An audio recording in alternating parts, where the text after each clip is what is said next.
Huda Online TV, mwongozo kwa umma. Ndiyo, ni mwongozo kwa umma na ni furaha kwa Waislamu.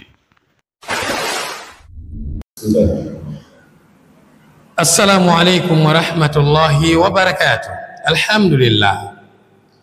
Wassalatu wassalamu ala rasulillah wa ala alihi wa ashabihi ajma'in wa ala man tabi'ahum bi ihsanin ila yawmiddin wa ba'd.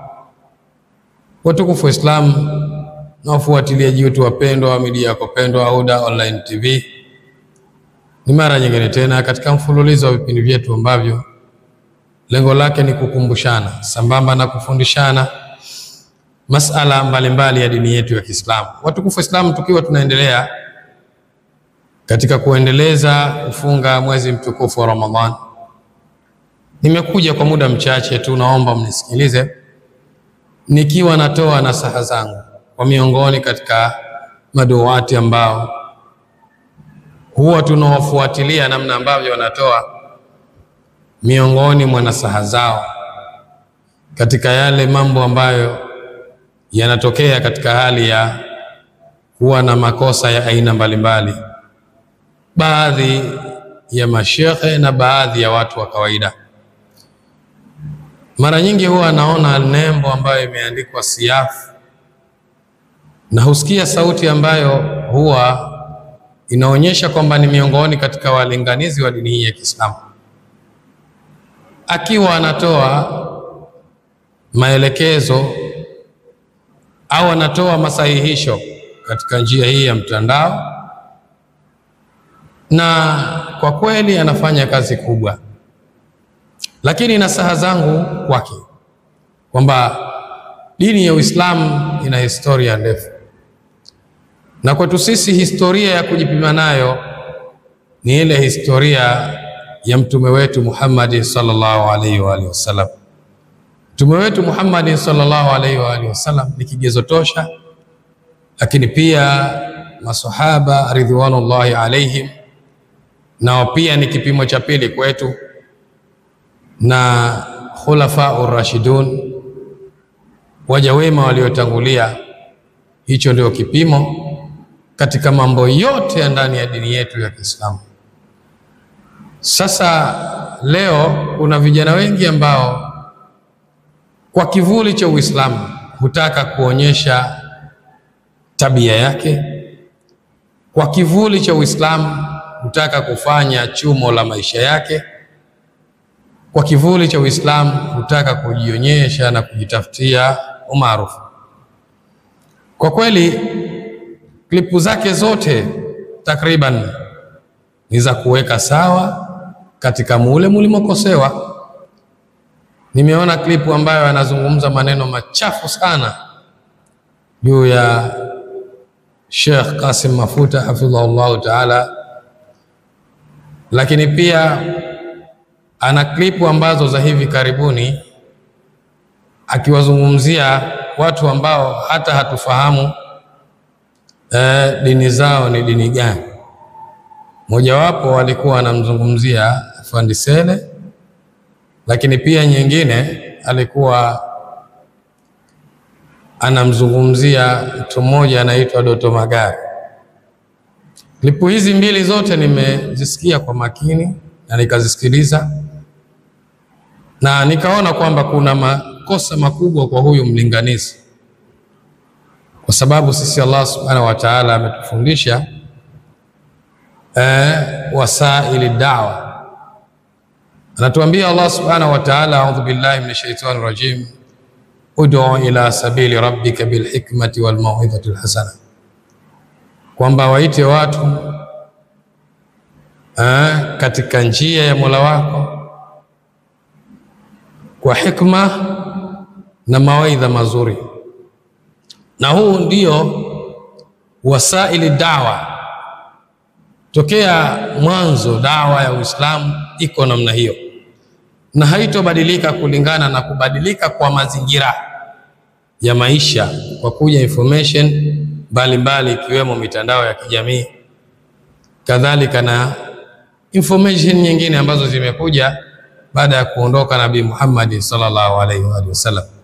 Tukumbuke wale watumwa ambao walislimu wakiwa njiani kabla ya kuonana na Rasulullah sallallahu alaihi wasallam, na wakaulizwa na mtume wetu Muhammad sallallahu alaihi wasallam, kipi kilichowapelekea nyinyi mkaslimu mkiwa njiani kabla ya kuniona mimi? Jawabu yao ilikuwa kwamba namna tulivyoamiliana na hawa watu wako, namna walivyotukirimu, wakatufanya sisi watukufu, tukajiona kama vile tuko katika mandhari mazuri. Sisi tukajua kwamba bila shaka kiongozi wao atakuwa mkweli, bila shaka kiongozi wao atakuwa na tabia njema. Kwa hiyo walislimu wakiwa njiani kwa kufanyiwa yale mambo ambayo yanapendeza ndani ya nafsi zao. Na mtume wetu Muhammad sallallahu alaihi wa sallam anajinasibu kwa kusema, innama bu'ithtu liutammima makarimal akhlaq, kwamba mimi nimetumilizwa kwenu kwa kuja kulitimiza jambo hili la tabia njema. Sasa dini hii, tumwambie tu ndugu yetu, haihitaji watetezi wa aina yake. Dini ya Uislamu ni dini tohara. Asisababishe watu wakaona kwamba dini ya Uislamu ni dini ya watu kutukanana. Wale wamefanya makosa makubwa sana, wala hayana mfano. Huyu Doto Magari kula ndani ya mwezi mtukufu wa Ramadhani mchana na akajirekodi, ni kosa kubwa sana. La pili, yule bwana Afande Sele kusema kwamba kufunga ni kukaa na njaa na mambo mengine ambayo amesema, ambayo hata hatuhitaji kuyasema.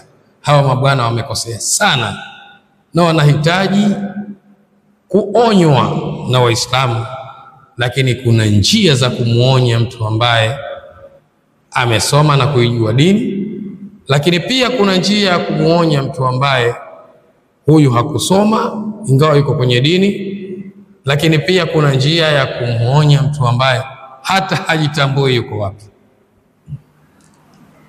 Tujue kwamba tunaangaliwa na wasiokuwa Waislamu, wakiwa wanapima namna gani Waislamu wanapokea zile changamoto zinazotokea ndani ya dini yao, aidha ni mtu kuisema vibaya dini au kufanya kitendo cha kejeli ambacho kinaleta madhara, inaathiri nyoyo za Waislamu.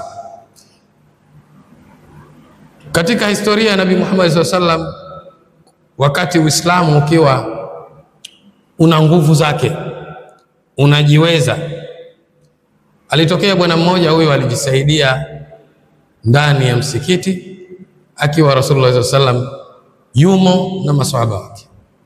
Kitendo hichi kilimkasirisha sana Rasulullah SAW, lakini pia na maswahaba. Baadhi ya maswahaba wakamvamia yule mtu kwa ajili ya kumpiga. Hapa Rasulullah SAW ametufunza namna gani tuyapokee yale matokeo mazito ambayo yanatokea kuja kuathiri nyoyo na kuathiri mtazamo wa dini ya Kiislamu. Hatua aliyochukua Rasulullah SAW ni kuambia wale, kwanza muacheni akadhie haja yake, amalize haja yake. Akimaliza haja yake tutamuuliza kwa nini akafanya tokeo hili. Alhasil, haya yanatupelekea sisi tujue namna gani ya kuitetea dini yetu ya Kiislamu, namna gani ya kufanya kazi ya kuitetea dini pasi na kuiathiri dini, kwa sababu maneno ambayo anatumia huyu bwana ni maneno ya kihuni, tena ule uhuni wa hali ya juu. Sasa huku si kuutetea Uislamu, bali huku ni kuudidimiza Uislamu, kwa sababu theluthi ya dini ya Kiislamu akhlaqiyat, tabia njema.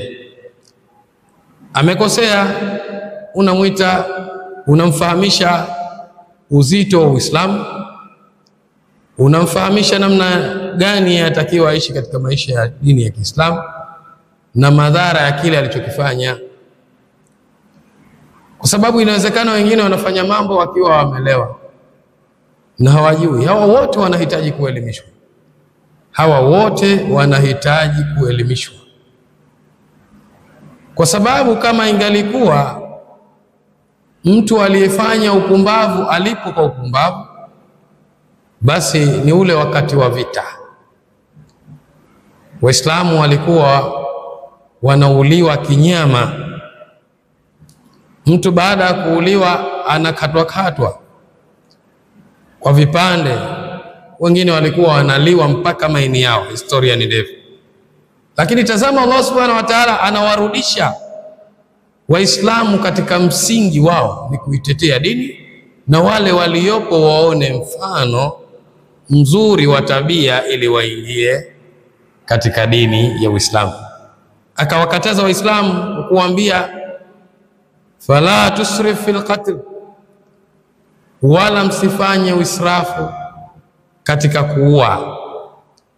Lakini pia wakakatazwa hata kukata miti, wakakatazwa hata kuwavamia wanawake na watoto, kwa wale ambao muda ambapo hawajaleta madhara.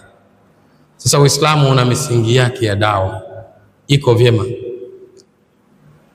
Waislamu tunalani vitendo vya mabwana wawili hawa, lazima tufahamiane, ni vitendo viovyo vya kuchukiza, na Muislamu yoyote atakiwa achukie mambo haya yaliyotokea. Lakini kuna wasaili dawa, kuna njia hii ya dawa. Kija katika historia, Nabii Muhammad SAW anawalingania watu, anapata sehemu ya watu, anasema niende na nyumbani kwetu Taif nikalinganie, huenda nikapata watu watakao nifata. Na alikuwa na matumaini makubwa, kwa sababu kule ni kwao. Kule walimpokea kwa mawe na akapigwa mpaka akaroanishwa kwa damu. Malaika wa majabalini, malaika wa upepo, malaika wote ambao Allah subhanahu wa ta'ala kawapa mamlaka ya kumiliki yale maangamizo biidhnillah, wakawa wanamwambia kipi kifanyike. Kauli yake Rasulullah sallallahu alaihi wasallam, Allahumma hdi qaumin fa innahum la ya'lamun, Allah waongoze watu wangu kwa sababu hawa hawajui. Kwa hiyo hilo ndio la kushika, na ndio maana watu wa Uislamu mkaona mashekhe wamekaa kimya, kwa sababu dini unapoingiza na hamasa kiasi ya kwamba hutambui unachokifanya, unaharibu mambo na unawapa watu take advantage, kuona kwamba Uislamu hauna wasemaji au Uislamu hauna viongozi wao. Hapana, Waislamu tuna viongozi wetu, Waislamu tuna wasemaji wetu, lakini pia Waislamu tuna waamuzi wetu katika mambo yetu ya dini, na pia tuna waheshimu. Kwa hiyo ndugu siafu, ni vyema ukaangalia wasaili dawa kabla ya kulingania, kwa sababu ukija katika video zako ni porojo tupu. Unaweza ukawafahamisha watu duniani kwamba Uislamu ni dini ya kutukanana, ni dini ya vurugu, kumbe ni wewe tu mtu mmoja. Nasaha zangu ni kwamba ukae chini au tukae chini, tusome dini ya Kiislamu, tujue kila wasail, ili tupate mafanikio katika haya tunayoyafanya, sababu ndani yake huwa tunatarajia malipo kutoka kwa Allah. Lakini kwa makelele tunayopiga namna hiyo, hakuna natija ambayo tunaipata, na mwisho wake ni lawama kwa viongozi wetu. Natumai umenisikia. Wabillahi tawfiq wa hadha. Assalamu alaikum wa rahmatullahi wa barakatuh.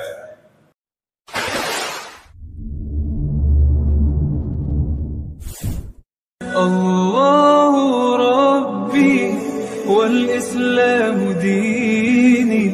Huda Online TV, mwongozo kwa umma. Ndiyo, ni mwongozo kwa umma na ni furaha kwa Waislamu.